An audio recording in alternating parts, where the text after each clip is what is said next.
And I think there's a name for it. Like if you went to an Italian restaurant and it's not pizza. It is not pizza. It is the most delicious form of tomato pie. Just many of the same ingredients. Hot. Oh my God, God.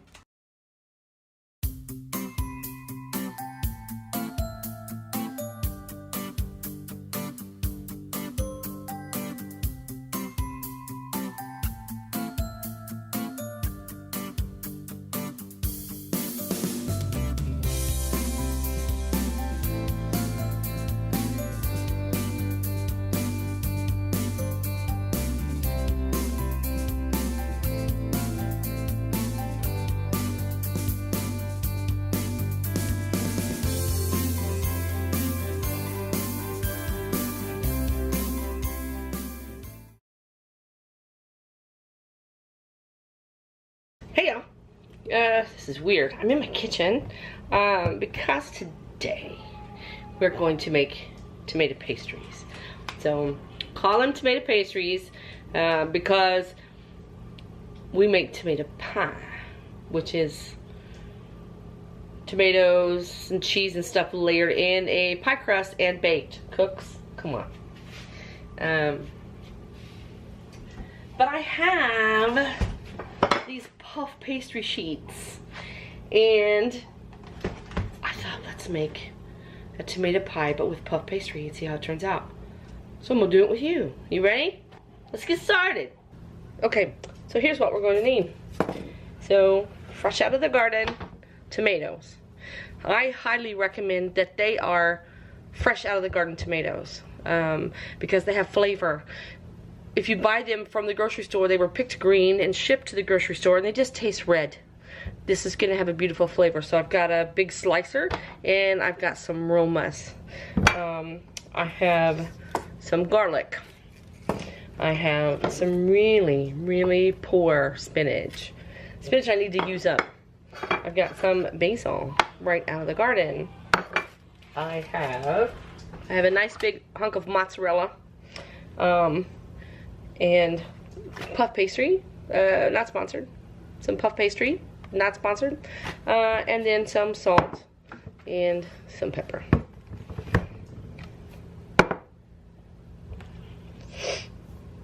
First, you're going to need to get some paper towels because you're going to weep your tomatoes. What that means is you're going to be drawing the moisture out of the tomatoes with salt. If you don't do that, your tomatoes are going to basically turn to water while they're baking, and everything's going to get really soggy. This is going to keep stuff nice and firm and make a really good presentation.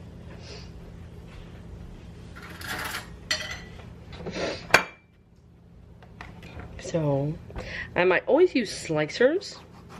I've never used romas, so I'm kind of excited about that. Look how gorgeous that is. Make your slices probably about a 1/4 inch thick. You can see, oh my God, do you see how pretty that is?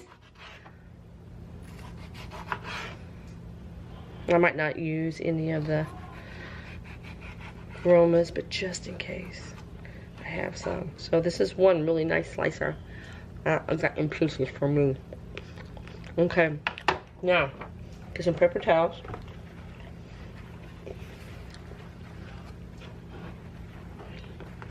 Arrange your tomatoes on your paper towels.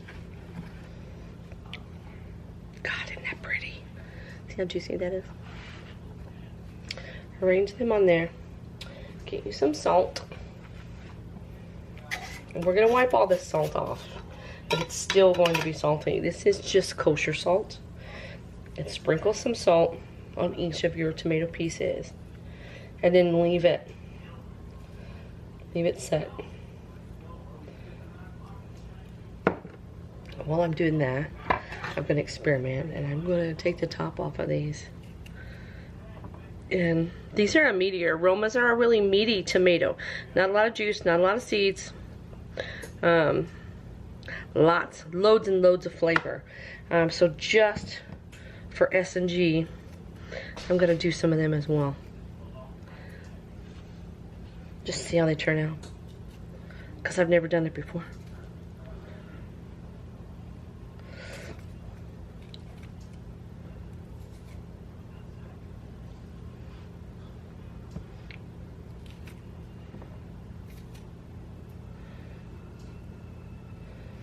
Okay, let's do that. That looks good. Now, let's go ahead and get them weeping. Same thing, sprinkle some salt on them. And you're gonna leave them set for... See how they're already really wet? See how that all that's coming up on these? So leave these set for... We're gonna say 10 minutes. Somebody start the clock.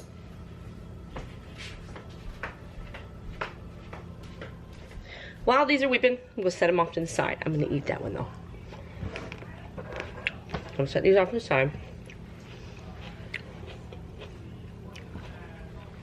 And go ahead and prepare my other ingredients. This is a dog treat. Tomatoes are good for your dog. For my dogs, they love them. What do you think, Jiggy? Easy. Good boy. Let's see. Nude. They all love vegetables. Just like me. No! Don't be mean. Okay. So I'm gonna get my better knife. And I'm going to, I have just several pieces of basil. This is sweet basil. And I'm just going to chop it up really fine. So I'm just going to wad it all up in a ball and work my knife across it.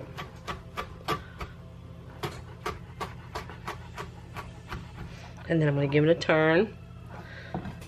Give it a good wad up in there. That'll bruise it good. That'll bring flavors out. Wadding it up in a ball like that. And oh my God, it smells so good. And I'm just going to get that chopped up really fine. Just like that. Because we're going to use it to sprinkle in. So, put that back on a plate. And then I'm going to do the same with a nice big clove of garlic. With your garlic, if you mash it with the blunt side of your knife, give it a good thump. All of that falls right off. And there you are with a beautiful naked clove. And it's been bruised now, so it's going to release all those wonderful garlic notes. And I'm going to do the same thing. I'm just going to go through and dice it up really good and set that off to the side.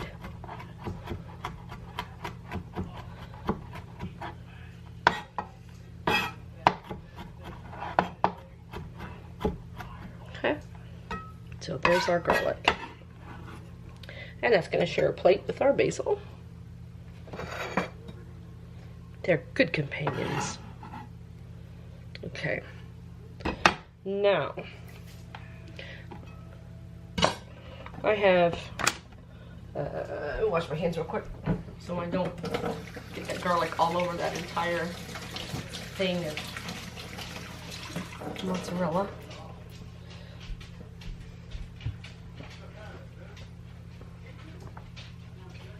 Now, I have this big hunk of mozzarella, and I'm going to cut slices into this because I'm going to lay the slices on the tomato. For cutting cheese, I recommend a serrated knife. You'll get a nicer cut of your cheese, and I'm going to cut this pretty thin because I don't want it to be like just a big blob of cheese. I'd rather lay a couple really thin pieces of cheese in the pastry pockets.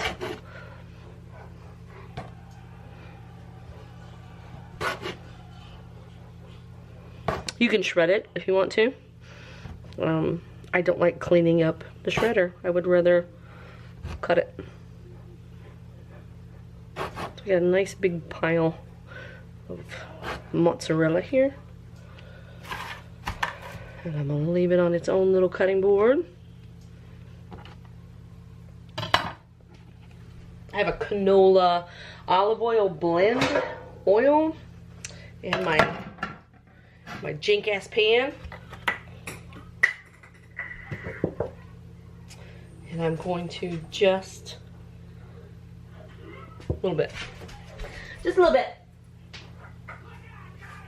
Just so the pastry doesn't stick on my jank ass pan.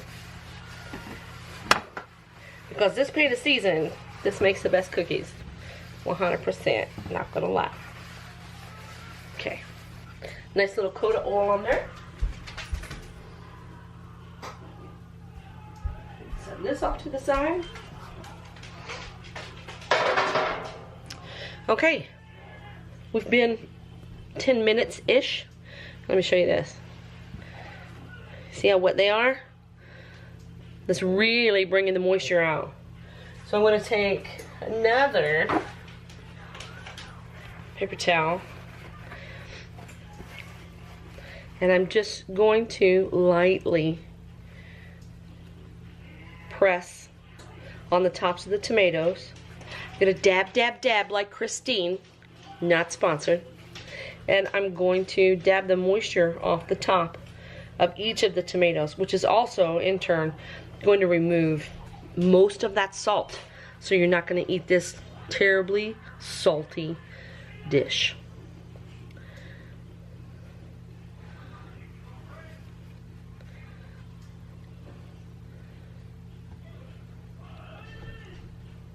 I left the dog outside. That's probably your dog. I'll get it.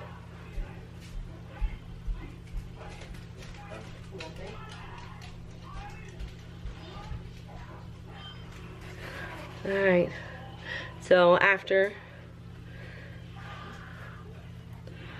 you add lots of moisture, I mean you can see loaded, right? And that's what you want. Now, I got them all the excess moisture dabbed off.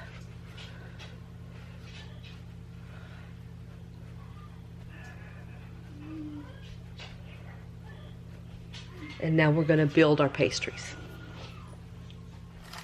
When you use puff pastries, they need to be cold. They will get sticky and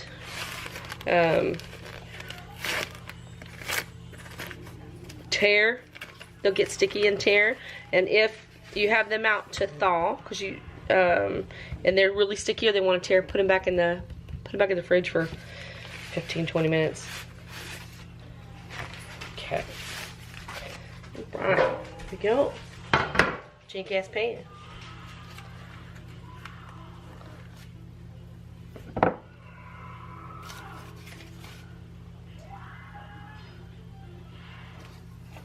Puff pastry. 1. Coupon. And here's the second one.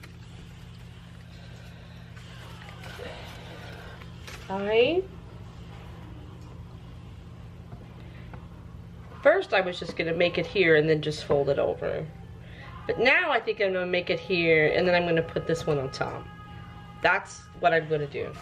So now we're gonna do our layers. If you was gonna make this in a pie crust, you would do this exactly the same, but just this would be your pie crust. And then you would put a top pie crust on it. Same difference, okay? So I'm going to just arrange the tomatoes on here. Yeah, I'm glad I did the little ones too. It's not gonna be real flat, but it's all right. Get the tomatoes in there.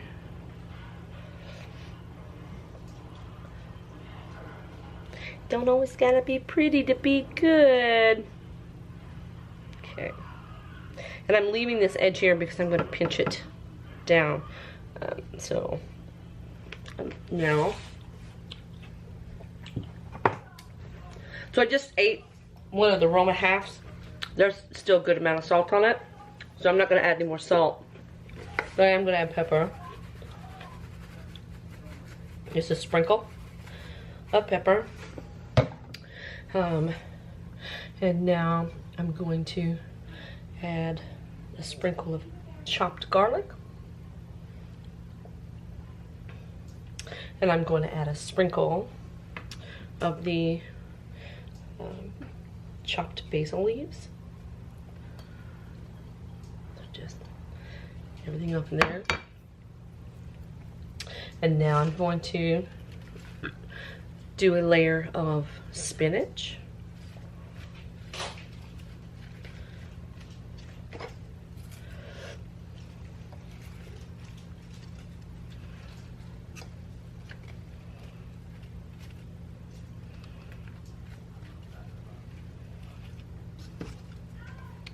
And a layer of thinly sliced mozzarella cheese.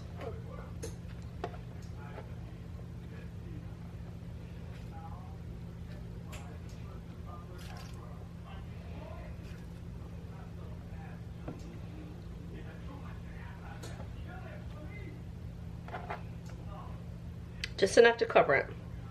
Okay?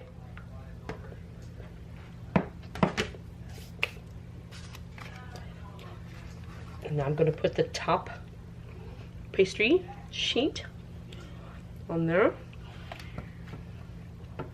I'm going to use a fork.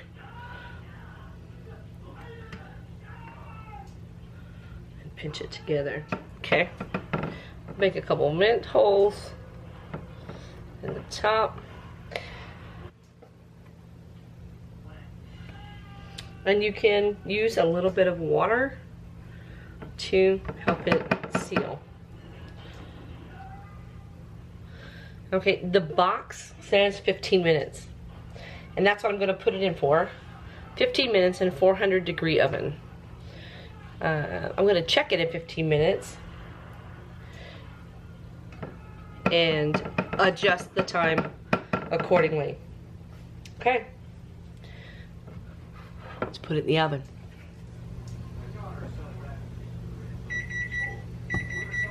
Okay, timer's going off at 15 minutes. Let's see what it looks like. Don't judge me. Ooh. Look, that is pretty.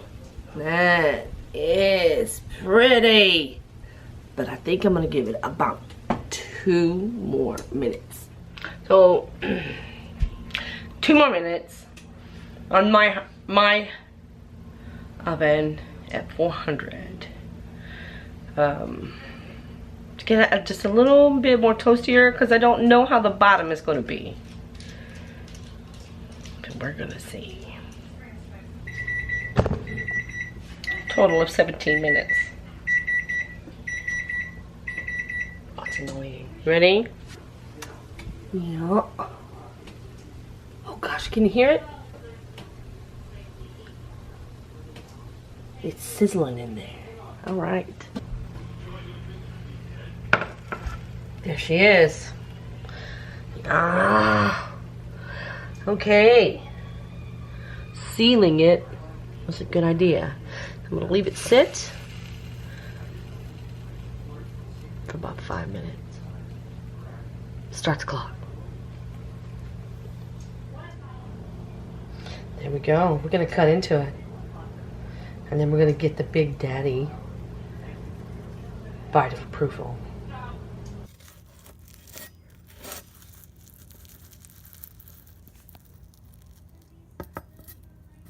And if you want the recipe,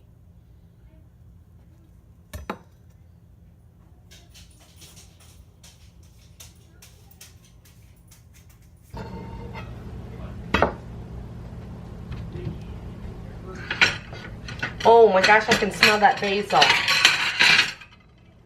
Oh my gosh, it smells so good.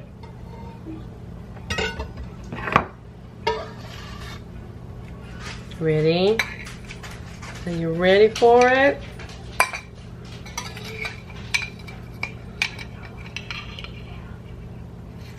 Oh my goodness.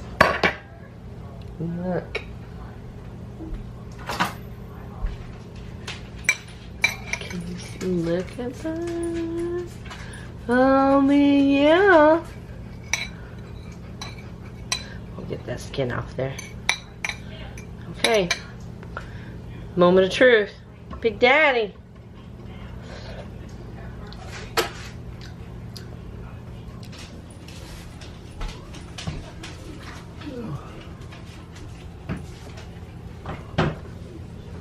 Wow.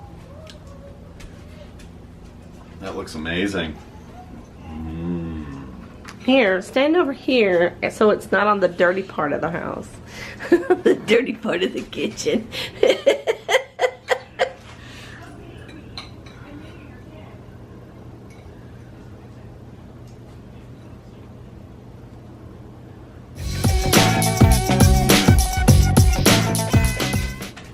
Yay. Big Daddy seal of approval. Not one. I'm typically not one for cheese, but I have to try it. Fresh tomatoes out of our garden, fresh basil out of our garden, plus spinach, mozzarella, garlic, salt and pepper. Oh no. Now, savory, man. Savory tomato pastry. Yeah. Remember, be peaceful. Be kind. It's important. Talk to you soon.